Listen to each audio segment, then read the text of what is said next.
Aos 14 anos, a vida te coloca diante do Yamaguchi-gumi. Ou melhor, se é quem os encontra. Você dorme num estacionamento subterrâneo em Kobe com uma marmita roubada de uma loja de conveniência e um olho roxo, lembrança do último homem que sua mãe trouxe para casa 3 dias antes. Ele não é seu pai. Seu pai foi embora quando você tinha 6 anos. Esse sujeito é apenas mais um na fila de homens que bebem o pouco que sua mãe ganha e, quando a raiva aperta, usam você como saco de pancadas. Faz 5 semanas que não pisa numa escola. Ninguém veio atrás de você. No Japão, uma criança desaparecida de uma família como a sua não vira motivo de buscas. Vira um papel esquecido numa gaveta de repartição pública, arquivado até que alguém resolva jogá-lo fora. Foi nesse estacionamento que Edo te encontrou. Um homem na casa dos 40, terno impecável, voz tranquila. Ele não pergunta por que você tá ali. Não precisa. Homens como Edo enxergam um garoto quebrado do mesmo jeito que um mecânico identifica um motor com defeito. Com uma olhada, já sabem o que está errado e, principalmente, como tirar proveito disso. Ele te leva para comer. Uma refeição de verdade, arroz quente, sopa de miso, peixe grelado. Você devora tudo tão rápido que quase engasga. Edo te observa com uma paciência que parece gentileza, mas não é. É cálculo. Ele diz que existe um lugar onde meninos como você são cuidados, onde terão quarto, comida, roupas e gente que não bate a menos que mereçam. Essa última parte ele fala sorrindo. Um sorriso que sua fome não te deixa interpretar direito. Você aceita ir com ele porque a única alternativa é voltar para o estacionamento. Aos 14 anos, um teto e um prato cheio são indistinguíveis de uma salvação. Nos 3 anos seguintes, você vira um chimpira, o degrau mais baixo da organização. Faz entregas, limpa escritórios, fica parado na frente de portas, enquanto homens lá dentro discutem coisas que você ainda não pode ouvir.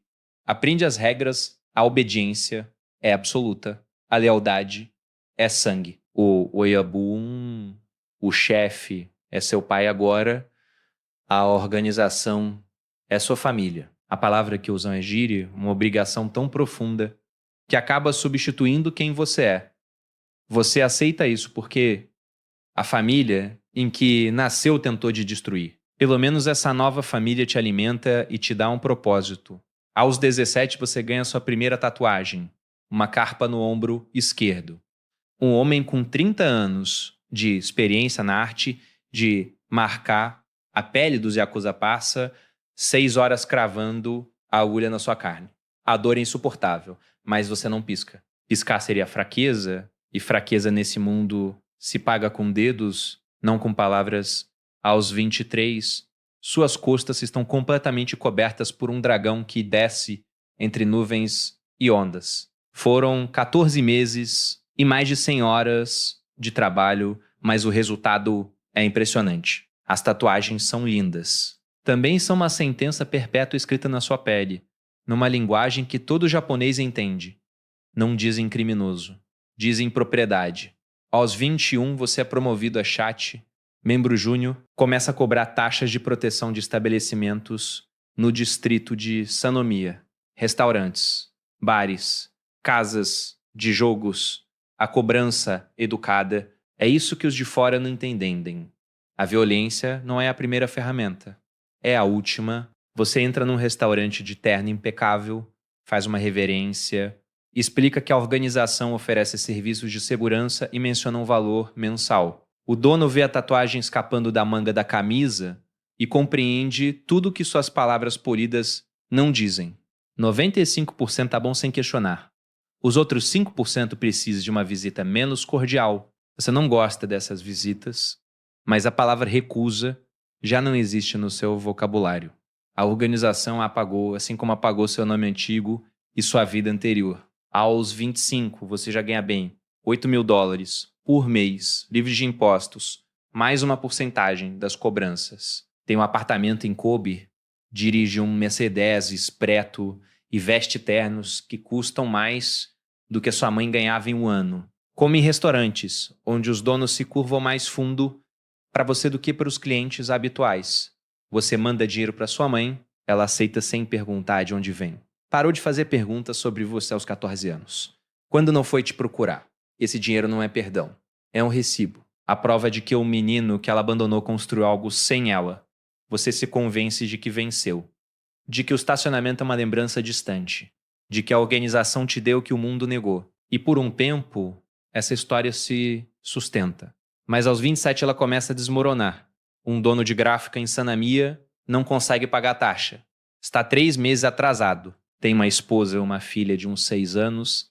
Você já a viu pela vitrine arrumando amostras de papel no balcão enquanto o pai trabalha. Seu superior, um homem chamado Fukuda, manda você dar o aviso final. Você entra na loja. O dono já sabe por que está ali. A esposa leva a menina para os fundos. Entregue a mensagem. Foram as palavras exatas de Fukuda. Pague até sexta, ou a gráfica queima. O homem não discute, não chora. Apenas se curva e agradece por você ter ido. Agradece. E algo dentro de você, algo que não se mexia desde os 14 anos, dormindo naquele estacionamento, se dobra. Você sai da loja e caminha por 2 horas sem rumo. Acaba no porto, olhando para as águas do porto. Tem 27 anos. 13 deles dedicados à organização. Já cobrou milhões em taxas de proteção. Já quebrou ossos. Já viu homens perderem dedos em cerimônias tratadas com a solenidade de rituais religiosos. Já esteve em salas onde vidas eram destruídas com uma calculadora e um calendário. E até hoje você se convence de que era apenas negócio. Mas uma menina de 6 anos arrumando papéis atrás de uma vitrine não é negócio. Ela é a versão de quem você foi antes de dor te encontrar naquele estacionamento. E você acabou de dizer ao pai dela que o trabalho de uma vida inteira vai virar cinzas se ele não pagar homens que nunca construíram nada. A gráfica paga na sexta. Você não sabe como o dono arranjou o dinheiro. Nem pergunta. Mas sabe com a mesma certeza com que sabe seu próprio nome, que o que quer que ele tenha feito para conseguir aquilo custou algo que o dinheiro nunca deveria comprar. Você começa a pensar em sair. Não planeja, só pensa. No mundo do Yakuza, existe uma palavra para isso. O Bitsumi é o ritual em que você corta a ponta do próprio dedo e oferece ao Yoyabun como pedido de desculpas por deslealdade. Mas o Bitsumi é para infrações menores. Um desacordo, uma obrigação não cumprida. Deixar a organização não é uma infração. É um ato de existência. Alguns homens conseguem sair formalmente. Perdem renda, status, contatos, mas mantêm a vida. Outros não têm essa sorte. Perdem tudo. Você começa a pesquisar em silêncio. Existem ONGs no Japão que ajudam os Yakuza a se reintegrarem. Elas existem porque o problema é enorme. Cerca de 25 mil membros ativos e 50 mil associados. Muitos querem sair. Quase nenhum consegue. Não é pelo dinheiro. É pelas marcas. Pelas tatuagens. As tatuagens que cobrem seu corpo são uma sentença de morte social no Japão civil. Banhos públicos não aceitam. Academias não aceitam, empregadores não contratam. Proprietários não alugam para você. Bancos não abrem contas. As ordenanças de exclusão contra o crime organizado, aprovadas em 2011, tornaram legal que estabelecimentos recusassem serviço a qualquer pessoa com ligações com a Yakuza. A lei foi criada para enfraquecer a organização. O que ela realmente fez foi erguer um muro ao redor dela tão alto que os homens lá dentro não conseguem escalar para sair, mesmo que queiram. As tatuagens não têm data de validade. O estigma não tem audiência de liberdade condicional. Você acusa até que cada marca seja removida ou enterrada. Você tem 29 anos quando toma decisão. Pede uma reunião com seu superior imediato, Fukuda. Diz a ele que quer sair. Seu rosto não demonstra reação. Ele já ouviu isso antes. Pergunta se você tem certeza. Você responde que sim. Ele diz que levará o pedido ao comicho, o chefe regional. Diz para você esperar. Você espera por 3 semanas. Durante esses 21 dias, nada muda na superfície. Você ainda faz cobranças. Ainda comparece às reuniões. Ainda veste o terno, dirige o Mercedes e faz reverências quando é esperado. Mas algo mudou no modo como os outros membros olham para você. A informação se espalhou. A notícia circula pela organização como água através do concreto, devagar, invisível, e quando você percebe, o dano já é estrutural. No 22º dia, Fukuda o chama para uma reunião. O Kumichi considerou seu pedido. Sua saída é concedida sob 3 condições.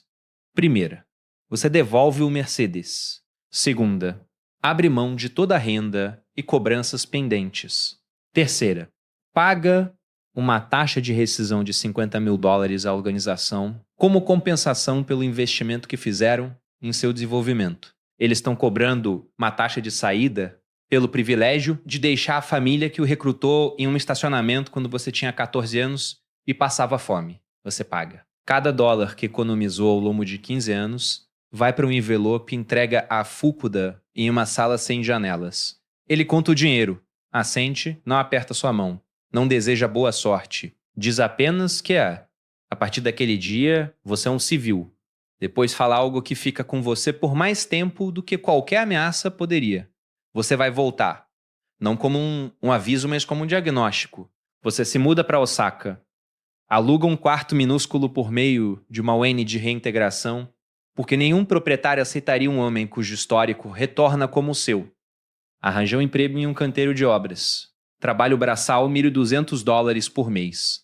Você mistura concreto sob o calor do verão usando mangas compridas, porque se seus colegas viram as tatuagens, as perguntas começam e as respostas encerram seu emprego. Come sozinho, vive sozinho. Não frequenta banhos públicos, academias ou praias. Não tira a camisa em nenhum espaço onde outro ser humano possa ver o que está escrito em seu corpo. Você existe dentro de um perímetro definido pela sua própria pele. A organização não seguiu até Osaka. Não precisou. Ela já estava ali, gravada em cada centímetro de você, que uma camisa não cobre, a jaula não é um prédio, um rancho ou uma cela de prisão. A jaula é você. Você tem 31 anos. Está fora há 2. Ganha $14.400 por ano. Mora em um cômodo menor do que o apartamento que a organização lhe deu quando você tinha 21. Volta a comer os bentos de loja de conveniência. As mesmas refeições que comia no estacionamento aos 14. A simetria é tão exata que parece ter sido arquitetada por alguém com um senso de narrativa cruel. Você começou a remover as tatuagens das mãos. Cada sessão custa $300. São necessárias cerca de 15 por mão. A dor é pior do que quando as fez. A tinta resiste ao laser, assim como a organização resiste à saída. Camada por camada, sessão por sessão. E mesmo quando termina, o fantasma do que estava ali permanece visível para quem sabe o que procurar. Algumas manhãs você acorda e pensa nas palavras de Fukuda. Você vai voltar. E o mais assustador não é que ele possa estar certo. O mais assustador é que voltar seria mais fácil do que continuar fora. O estacionamento ou a organização. O bento ou banquete. A jaula em que nasceu ou a jaula que escolheu. Você passou a vida inteira se movendo entre cômodos que outras pessoas construíram, chamando de liberdade o fato de poder escolher qual porta atravessar. A única diferença agora é que a porta que escolheu leva a um quarto minúsculo em Osaka, onde você come sozinho, mistura concreto de mangas compridas e gasta $300 de cada vez tentando apagar a única família que um dia o reivindicou. Isso não é liberdade, mas é seu. E pela primeira vez na vida, é o suficiente, tem que ser.